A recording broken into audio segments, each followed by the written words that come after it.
Op een vrijdag in de kroeg, ergens in Amsterdam, zat aan de bar met een glas, een oude wijze man. Hij zei dat hij nog maar een paar dagen had. Dus pak het leven, pak alles en ga ermee op pad. En hij zei, leef alsof het je laatste dag is. Leef alsof de morgen niet bestaat. Leef alsof het nooit echt af is. Leef, pak alles wat je kan en ga. Pak alles wat je kan en ga. Pak alles wat je kan. Hij zeide zich in zijn leven, gewerkt had in het zweet. Geld verdiend als water, maar nooit het had geleefd.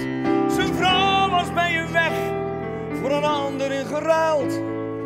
Af en toe gelachen, maar veel te veel gehuild. En hij zei, leef alsof het je laatste dag is. Leef alsof de morgen niet bestaat. Leef alsof er nooit echt af is. Leef, pak alles wat je kan en ga. Pak alles wat je kan en ga.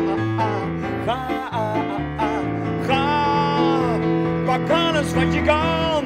Leef alsof het je laatste dag is. Leef alsof de morgen niet bestaat. Leef alsof het nooit echt af is. Leef, pak alles wat je kan en ga. Pak alles wat je kan en ga.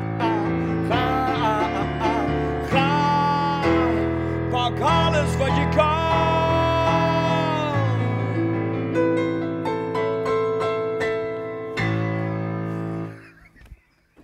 Dat is fantastisch, gek. Ik ken zo die libellen in.